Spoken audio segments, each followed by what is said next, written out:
Hello, and welcome back to Alice Talks Football, and welcome back to a live Manchester United news show where we'll be giving you the latest on Matheus Cunha and also talking about news on Desiree Doué.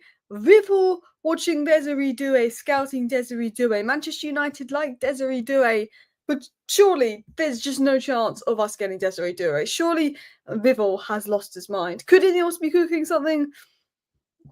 I don't think we're going to get Desiree Doué, but maybe Vivell is cooking something there. We're going to talk about Cunha, Doue, Delap, Mastantuono, and Mbeumo. All the transfer news around attackers, Jonathan David, we're going to link it in. But I also want to talk about some issues Ruben Amarim's had that's been highlighted and, why a couple of attacking additions could make such a big difference for Amarim at Manchester United. We've got updates on Toby Collier. He should be back for next game. The latest on Amad De Ligt. So everything you want to know on Amad De Ligt, Toby Collier. Obviously, Doue out for the season. Is Camerson going to get minutes? We've got a few updates on that. And obviously, a few of the big problems Ruben Amarim has had to deal with. Someone in the chat is saying, who is Vivell? Vivell is a scout Man United have brought in. So he came on an interim basis, but he's staying permanently.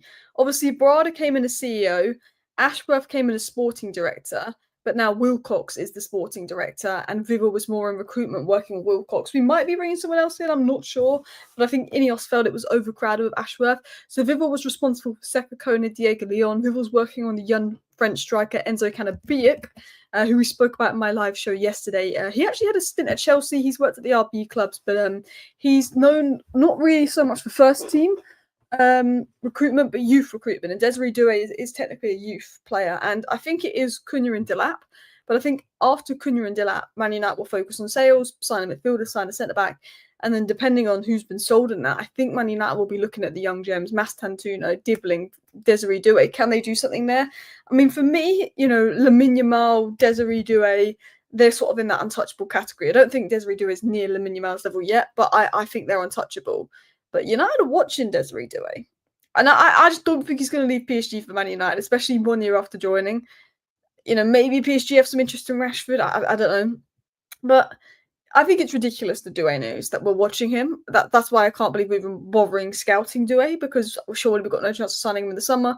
But we'll talk about that. Before we talk about that, we've got, I don't know if you can see that there, it's just arrived. Took bloody ages to arrive. Well, I did say ages to arrive, but I hit 100k like 5 months ago. But big up to everybody. Just wanted to say thank you, because the plaque is finally here. And I think Aquila Football, my second channel's on 93k, so we could have a second one soon. So yeah, I just wanted to say thank you, because that's insane. They have shrunk the plaque. They used to be a lot bigger. It has kind of been shrunk, but I just wanted to say thank you for everybody that has been supporting this journey. My YouTube channel I created about 13, nearly 14 years ago. And I've been uploading videos for a long time. Not Man United videos. It started with One Direction videos. Yeah, I'm not even lying. Alice Talks One Direction a little bit, but it wasn't actually called that. I think it was called Niall Horan Fan Page or something. So it started as that. And then I just made silly videos, like lists and stuff growing up. And then I think 2019, just before COVID, I did then football content, United content. But I've been on YouTube a while, but so... I think I've uploaded, honestly, in my lifetime, probably uploaded 5,000 videos, to be honest. So, yeah, it feels good to have this plaque. So I know it's a little bit off topic, but thank you.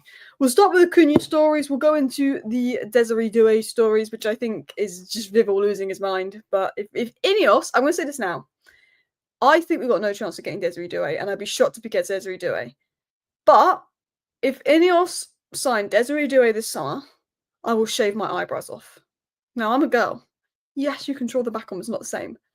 My eyebrows, I don't want to shave them off. They take months to grow back.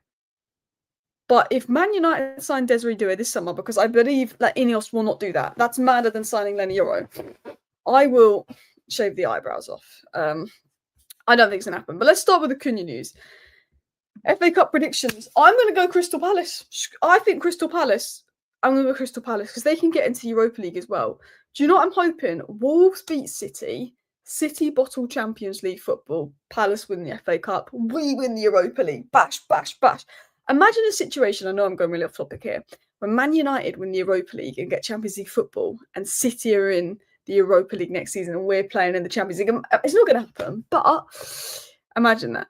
Imagine that. Anyway, let's talk about news because I've closed the tabs. Champions League predictions. I actually did a Champions League predictions video over on my third channel. I know, third channel, more Alice today.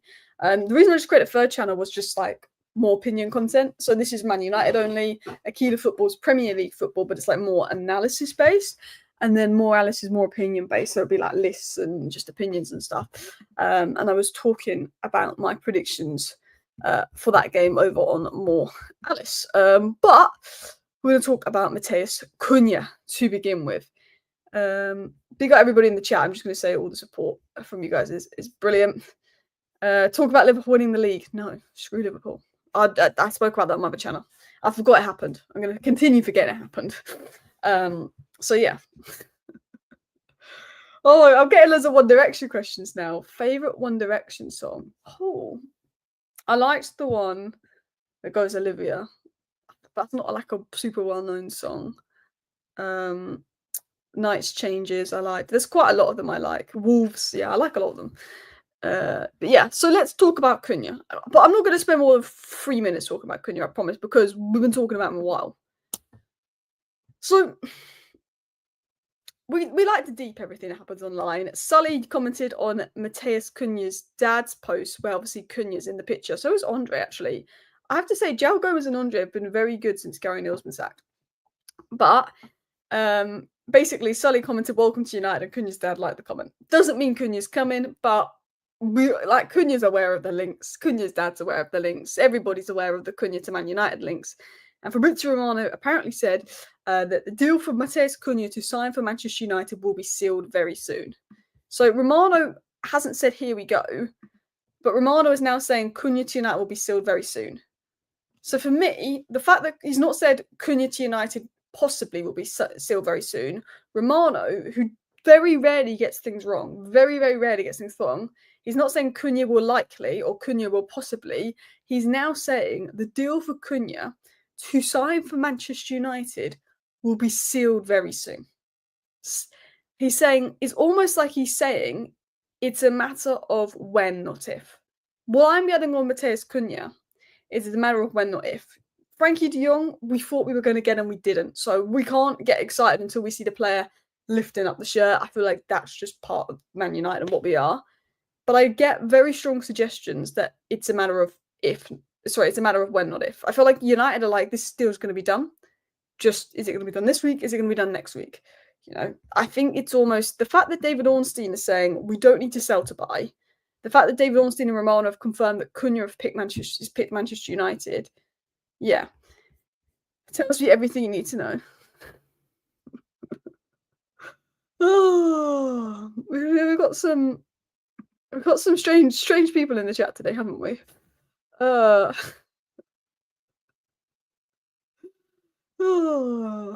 sorry. Some of these just made me laugh. Okay, sorry. We're continuing on. Yeah, I think we're going to sign Cunha. I'd be very surprised if we didn't sign Cunha. I'd be fuming. Because we've made it known we want Cunha. Cunha's made it known he wants Man United. So if we somehow bottle this deal, I don't know how. He's got a clause. We'll pay the money in his clause. Wolves know he wants to go. He's going to go. He's picked Manchester United. Ornstein said, we're trying to get this deal done quick. Romano said, we're trying to get this deal done quick. We could get it done before the end of the season. We don't need to sell to buy. It doesn't matter about Champions League football. There's apparently a meeting this week with Man United and Wolves to seal the deal. Apparently, according to Matteo Moretta, Matheus Cunha has a verbal agreement with United. It's all sort of done verbally on United and Cunha's side. United have a meeting with Wolves to discuss the final details to get the deal done. And there could be a here we go tomorrow. There could be a here we go in 2 weeks. There could be a here we go in 1 week. There could be a here we go on Friday. I don't know when the here we go is. I don't know when the medical is. Apparently, there's a rumour, but it's not been said which player for, that there's a medical scheduled or planned for Wednesday at Carrington. I would assume that would be Enzo Cannabia, not Cunha. But that again is a rumour. But lots of interesting news and stories on Cunha. Definitely one to watch. We will talk about Delap later on in the show, and Buemo, Jonathan David, and more stories. But I think we've got to talk about Desiree Doué. I think we've got to talk about Desiree Doué.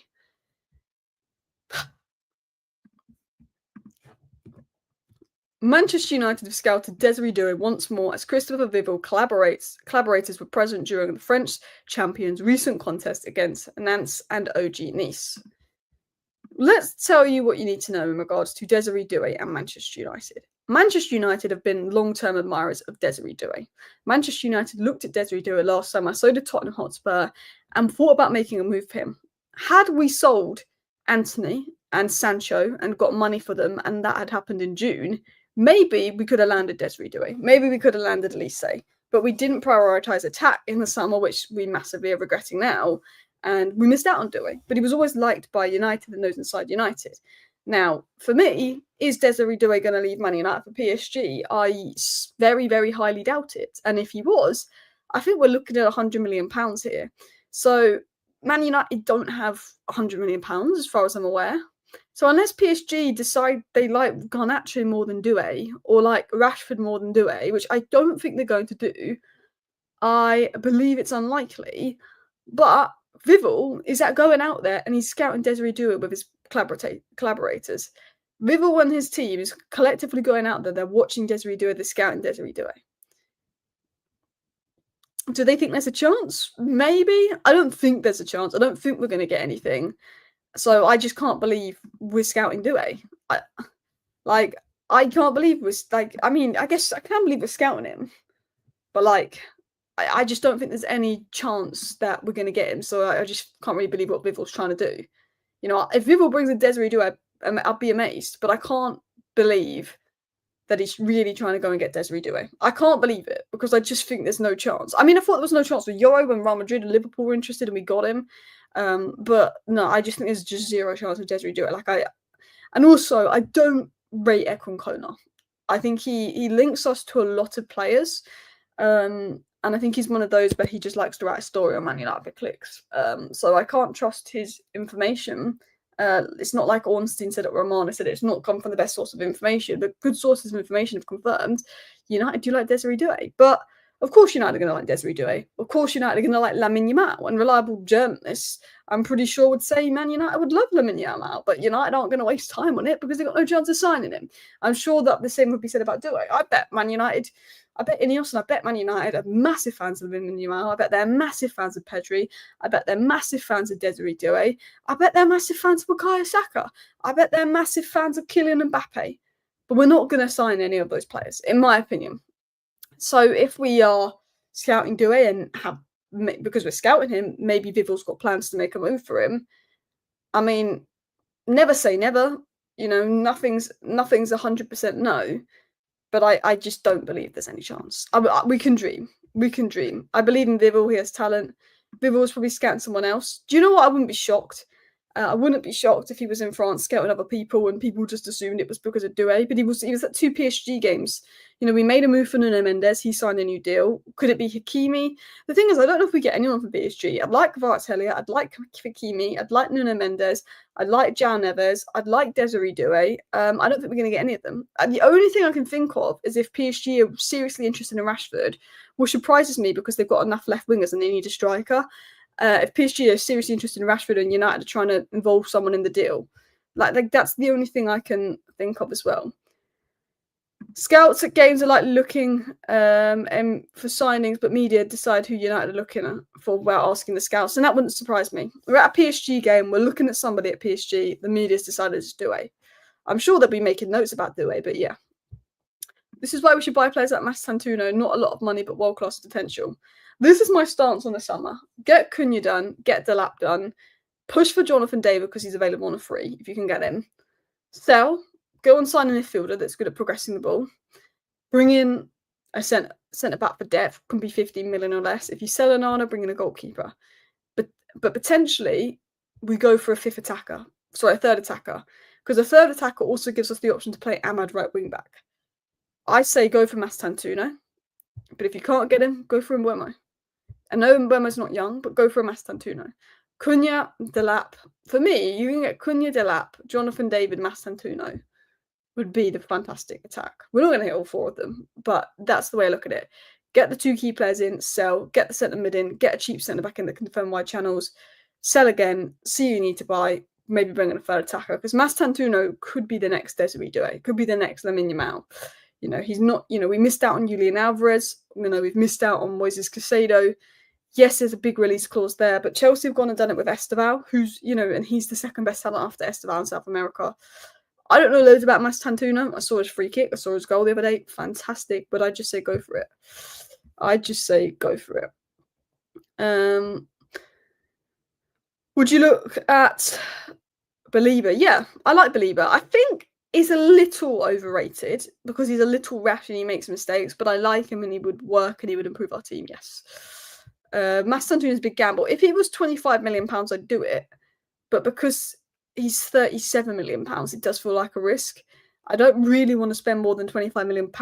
Despite him and Esteval being unreal talents, you just don't want to really spend more than £25 million on someone that's not done it outside of South America. But you look at Neymar and what Barcelona did, you look at Julian Alvarez and what Man City did, it could work. But then I also look at Endrick. I always said this, and you can go back to a year ago. I said, from what I've seen of Palmeiras, which is only 2 or 3 games this time last year, Esteval looks better than Endrick. I said that. I'm not moved by Endrick. Would you get any Palace players? Yeah, I like Palace players, but they're not my priority. I would Elise is who I'd have wanted, but he's already gone. He's gone to Bayern. He would have been my Mateta could be back up. I wouldn't be shocked if Mateta's back up. So what we know on this is Man United and Cunha. They're expected to be done soon. Everybody knows it's expected to be done. If it doesn't happen, fuming. But Cunha dream move. Interestingly, what else do we know? We want Delap. Once we get Cunha done, we're going to move with Delap. But Ornstein said this, it's unknown where Delap's preference is. It's known Cunha's preference is United, and that's why we're making the move for Cunha. Delap now has a 30 million clause in place, but it's unknown. Chelsea are interested in Delap. Newcastle are interested in Delap. Liverpool, I wouldn't surprise me if they moved for Delap, if I was going to be honest. And Man United, that's 4 teams. Nottingham Forest are there as well. Delap will be thinking about game time. He's not going to get game time if Isak stays at Newcastle. That is a fact. So I think that Newcastle, based off the fact that Isak is there, I think it will be harder for them to get Delap. Then we go to Man United. You almost went to Sporting when Ruben Amarim was there before he was at United, and Jason Walcott's tried to bring him to Southampton. He knows the manager likes him. He knows the recruitment like him. He knows that United like him. He is a City Academy player. There could be some ties there. It could be difficult. We also have Chelsea. Now, Nicholas Jackson is a better player than Rasmus Højlund. If you want minutes, you're going to get more minutes at Man United.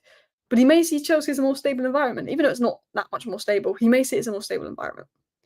Or if he wants the safe bet, he'll go to Liverpool. I think if Liverpool really want Delap, he'll go to Liverpool. They've just won the league. It's a stable environment. Nunes is going to go. They don't have a striker. He's got good players around him. I almost think right now it's a 50-50 between Man United and Chelsea, I think, for Delap. And we don't know where he wants to go. But if Liverpool show interest, I think he would go to Liverpool. If I was going to be honest. The thing with Chelsea is they could give him an 8-year contract. They'll chuck a load of money at him. And he might go to Chelsea over us. I worry that Delap, because of Kenda, we thought we were going to get Kenda, but because of how Chelsea move and how when Chelsea know they're competing with another Premier League team for a player, they move quick. They might regret it, but look how fast they moved for Mudryk when they knew that Arsenal were interested. Look how fast they moved for Caicedo, as soon as Liverpool came in.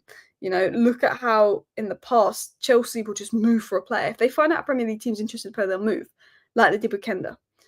Chelsea love to just win those games. Tottenham look at Neto. Chelsea went and got it done. Chelsea know United want Delap, which makes me think that Chelsea are going to move for Delap. Alice, what's your thoughts on the Euro Cup where United beat Bilbao? I don't know. If I'm going to be honest, I think Bilbao are going to knock us out. Yeah, people are probably disliking the video. My heart says Man United are going to win the Europa League. My head says Bilbao's going to win it. I think whoever wins this leg versus United and Bilbao win the cup. Man United and Bilbao are better than Tottenham and Bodo Glimt. We might not be much better than Tottenham, but we've beat Bodo Glimt. And I know we haven't beat Tottenham this season, but we're above them in the league. And we're probably a little bit better than them. Because I look at Tottenham in the big games, they're getting rolled over 5-1. Ruben Amarim versus Arsenal versus Liverpool. We haven't been battered under Ruben Amarim. If you actually look at our recent games, we haven't been battered for a while. We just can't score. I think whoever wins between us and Bilbao win. if I'm going to be honest. And my head says Bilbao are going to win. My heart says United. To be honest, Chelsea's hobby is to hijack our deals, or just any. I think Chelsea just love the ego of hijacking Premier League rival deals. Yeah, that's the truth. I'm not convinced, but Delap isn't much of an upgrade on Højlund. He's definitely an upgrade on Højlund, but he's definitely more of a transition player. And I think teams don't give United much space, and that worries me that he's going to have less space at United than Ipswich, and he could struggle. If I'm Man United, I go for Jonathan David. I've said it before, and I'll say it again. Jonathan David has got 25 goals this season. He's 25 years of age. He's in his prime. He's available on a free. He's fast. He's physical. He's done it in the Champions League. I would like Gyökeres and I would like Osimhen. We're not going to get them. We might get Gyökeres if we get Champions League football. You never know. I think Amarim would push for it.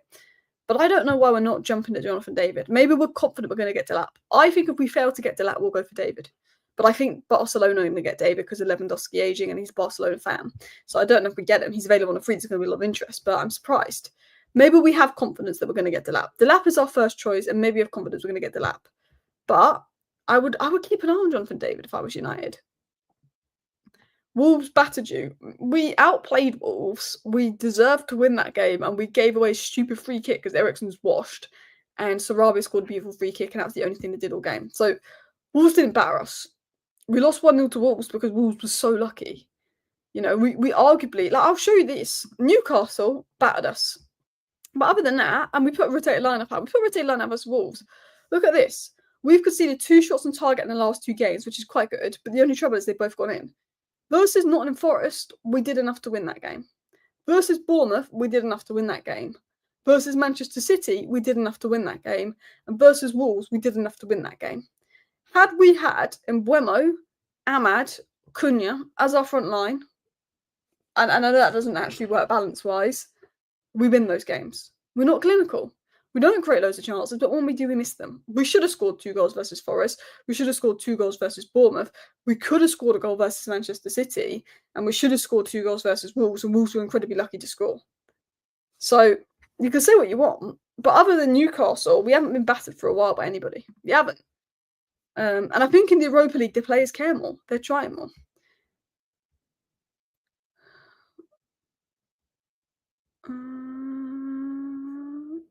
Jonathan David is weak, lack of set level. He's awful at international level. I mean, I've not watched those at international level. I was just impressed with him in the Champions League. Cunha apparently persuaded by Guimaraes and Joe Linton to join Newcastle. Only like unreliable Newcastle journalists are saying that though. Romano and Ornstein have all said that he's going to go to Man United, and I just believe them. You know, like I think there's a chance United could bottle it and he could go to Newcastle, but I think he'd only go to Newcastle if United bottled it, because Ornstein and Romano have basically said he wants Man United, and a lot of Newcastle fans can't understand why he wants Man United, because Newcastle are going to be in the Champions League and we are 14th, 15th, and we're absolutely washed. But stylistically, I don't think he suits Eddie Howe's system.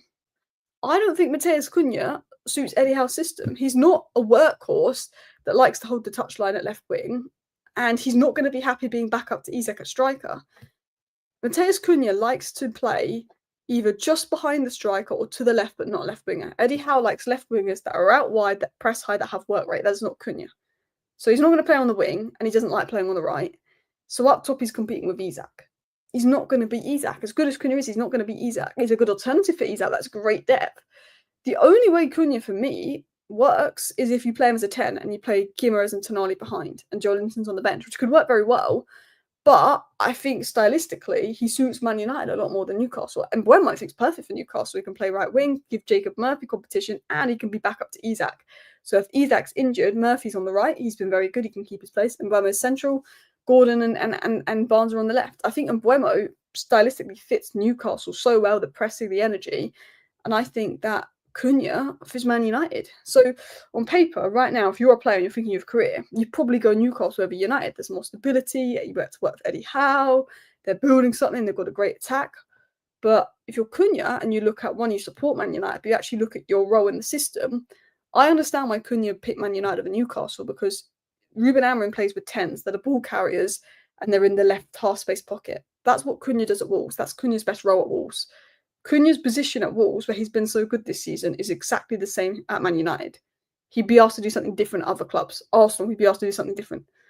So I think, again, that's probably why we're sort of winning that race for Cunha. I think Mbeumo was perfect for Newcastle. I think Cunha was perfect for Man United. I think I just look at it like that. You're missing the relevance, same mistakes at the back. Going back to this, you make a point.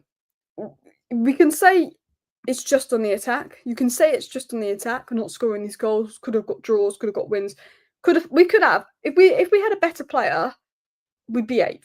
I'm not saying we'd be anywhere near the top. We still need improvements at the back. We still need improvements in midfield. We still need improvements all round. But I'm telling you this now. If we had Elise and Harry Kane instead of Anthony and Højlund, which is a massive if, we'd be in that race for Europe.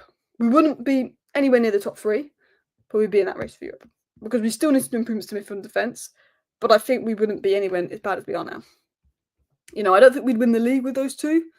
I think we still need a progressive midfielder. We still need another defender. But we would be where Villa are. I think if we had Kane and Elise, I think a big bit of it is the attack, but the defence have made silly mistakes this season. They've got an error in them. I have to say, Lenny Yoro's been excellent lately. Big fan. Do you think you'll win the Europa League? I think Bilbao are going to win it. If we beat Bilbao, I think we will. I think we'll do it in the final. But the semis are going to be difficult.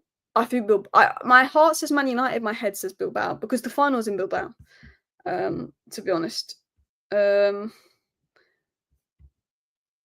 Congratulations on your plaque. Someone said, no way you'd be top 8 with Elise and Kane. I think we'd be top 8 with Elise and Kane. I think if we had Elise and Kane and not Anthony and Højlund, we'd be top 8. Look how good Elise and Kane are. We don't have them, so it's a pointless argument. But, we've underperformed our XG more than anybody else in the league. And I also think Garnacho would be playing better if he was playing with Elise and Kane than Højlund, believe it or not. So people think that's a crazy argument, but it's a relevant argument. We'd be top 8 with just Kane, says David. The final's in Bilbao. The semi-final will be harder than the final. That's what I strongly believe. Elise is now worth 100 million. He's insane. He only cost 45 million pounds because of his clause. Not being battered and looking good is very different. I find many of our recent performances flat. Yeah, true. Not being battered, it's flat. We haven't been battered. I feel like we're not getting battered under Amarim like we'd get battered under Ten Hag. But in general, we're more flat under Amarim than we were under Ten Hag because we look better off the ball under Amarim than we did under Ten Hag. We're more organised under Amarim. But on the ball, I feel like we're worse. And that maybe is learning the system and obviously losing Rashford and Anthony and Ahmad. Ten Hag had Rashford, Anthony and Ahmad to use. Amarim doesn't. And Xerxes doesn't now have. So we've lost 4 attackers. So, of course, we are a lot flatter going forward under Amarim than we were under Ten Hag. But defensively and off the ball, I think we're better under Amarim. Would you go for Wharton? Yeah, I said I'd go for Wharton, but I don't think we get him. He'd be crazy money. But I was just looking at this. Manchester United scored 1 goal from 7.29 XG whilst conceding 3 goals from 2.3 XG across their last 5 Premier League games, excluding Newcastle. It's an issue. You have Cunha in, and you have a good striker in that's clinical. And I'm still not 100% sold on Delap, but he's definitely an improvement. And we definitely have more points. There's still more work to do, but it's crazy. The Bilbao fixture should be easy to defend with Williams potentially out and the other best player out, but they defend very well based on their stats. The biggest thing is best defense in La Liga. That's the thing, and worst attack in the Premier League. Well, it's not actually, but we basically are. We're the biggest underperforming attack in the Premier League against best defense in La Liga. I want to actually show you. Let's look at Bilbao. Athletic Club Bilbao. So they are 4th. The one thing is Bilbao can't rest midweek like we can because they're very much in that race for Champions League. They're 4th in La Liga. But let's look at Athletic Club. Bear with me a sec. Let me share my screen.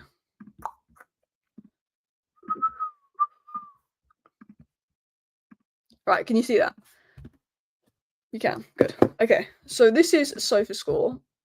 Bilbao obviously beat Las Palmas 1-0, and Archie Williams with the goal. So this was their team.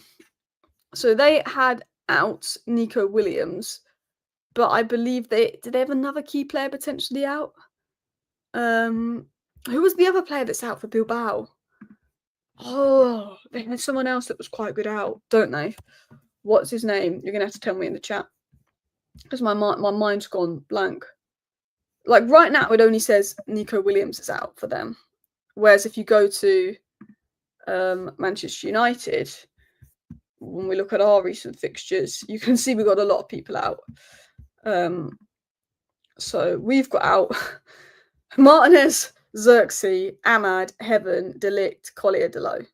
We've got so many. How many players we've got out compared to everybody else? It's crazy. Oh yes, yes.